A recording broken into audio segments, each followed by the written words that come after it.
বিসমিল্লাহির রহমানির রহিম। আসসালামু আলাইকুম দর্শকবৃন্দ, কেমন আছেন? আশা করি ভালো আছেন। আমিও ভালো আছি। তো বাড়ির থেকে আমার আম্মা বোয়াল মাছ পাঠিয়েছে, তো সেই বোয়াল মাছ আজকে রান্না করব। আমার শাশুড়ি বোয়াল মাছ খুব পছন্দ করে, যার কারণে আর কি আম্মা সুযোগ পাইলে যদি আব্বু আমাদের নদীতে ওই যে কাঁঠা বলে, ওই যে ডাল ফেলে ওইগুলা মাছ উঠানো হয়, তো ওইখানে আর কি পায়, মাঝে সাঝে সুযোগ পাইলে মা পাঠায় দেয় আর কি আমার শাশুড়ির জন্যে। তো যাই হোক, তা আমি কখনো এর আগে বোয়াল মাছ রান্না করিনি। আমি যতবার বোয়াল মাছ আনা হয়েছে আমার শাশুড়িকে আমি সুন্দর করে মানে প্রসেস করে দেওয়ার পরে, রেডি করে দেওয়ার পরে আমার শাশুড়ি সুন্দর করে রান্না করছে। আজকে আমি প্রথম রান্না করতে যাব আম্মার কাছ থেকে শুনে শুনে। তো দেখেন আমি কেমন করে রান্না করি।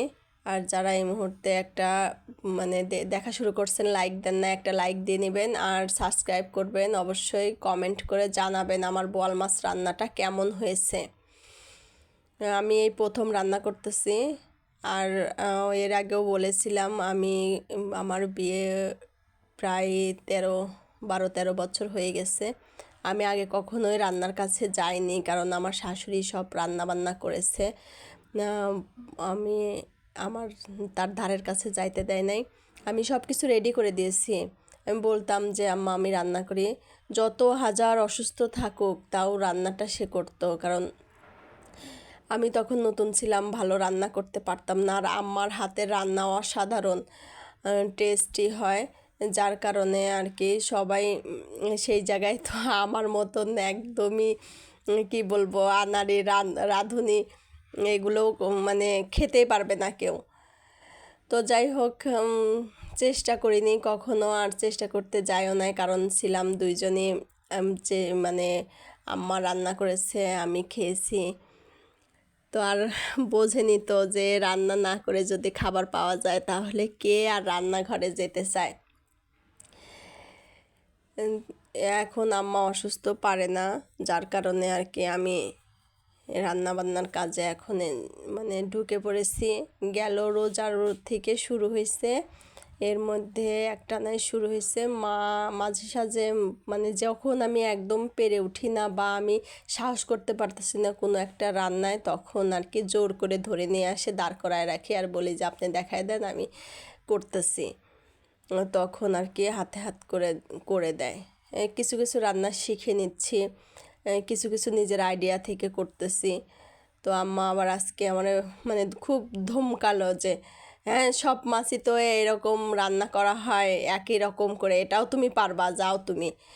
তারপরে বললাম যে আপনি না, আপনি বলে দেন, আমি সাহস করতে পারতেছি না। পরে বললো যে আজকে আজকে তোমার মতো করে রান্না করো, আর সব মাছ যেরকম করে রান্না করো ওই রকম করে রান্না করো। তারপরে খেয়ে দেখবো কেমন হয়েছে, যদি ভালো হয় তাহলে তো ভালোই, আর যদি না হয় শিখাই দেবো না। বলতেছে আমি এখন উঠতে পারতেছি না। পরে আমি সাহস করে যে শুরু করে দিলাম রান্না। কেমন হবে জানি না, খাবার পরে আর কি বোঝা যাবে।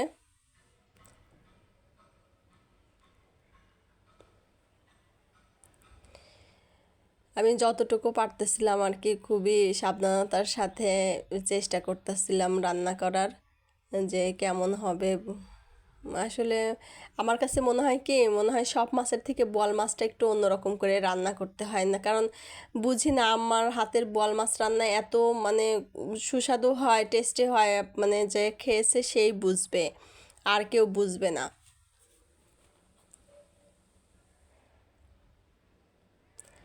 সেই জন্য আর কি সাহস পাই না।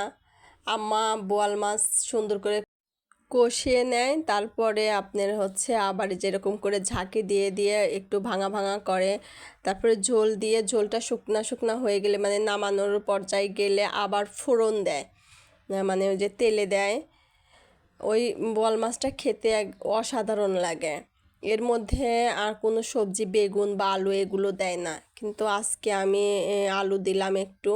আর আমার যে সুন্দর করে কষিয়ে আমি ঝাঁকিয়ে নিলাম, মানে যতটুকু পারি আর কি। কেমন হবে জানি না, আমি আমার মতো করে করলাম।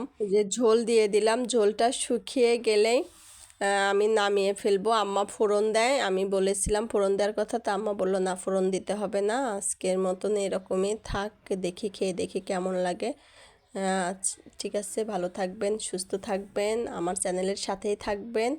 এই দেখেন সুন্দর হয়ে গেছে, ঘন হয়ে গেছে, অবশ্যই খেতে বোধহয় ভালোই লাগবে।